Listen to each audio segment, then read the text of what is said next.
రీసెంట్‌గా ఇన్‌స్టాగ్రామ్‌లో ఒక పోస్ట్ వైరల్ అయిందండి. ఒక ముసలావిడ చీర్యాల ఎన్ఎస్ఆర్ బృందావనం కాలనీ ముందు ఒక చిన్న టెంట్ వేసుకొని ఉంటుంది.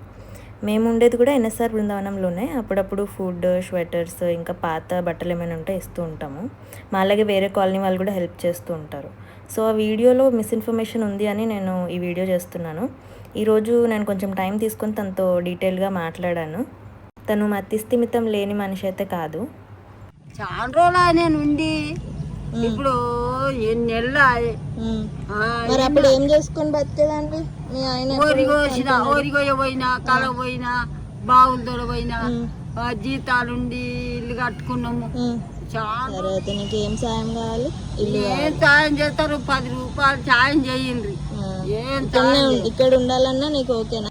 ఇన్నే ఉంటా, ఇక్కడనే ఉంటావు? ఇక్కడనే ఉంటా, ఎక్కడ పోను. సో ఈ ఏరియాకి మీరు ఎప్పుడైనా వస్తే తనకి ఏదో ఒకటి డొనేట్ చేసి వెళ్ళండి. అదే తను కోరుకుంటుంది.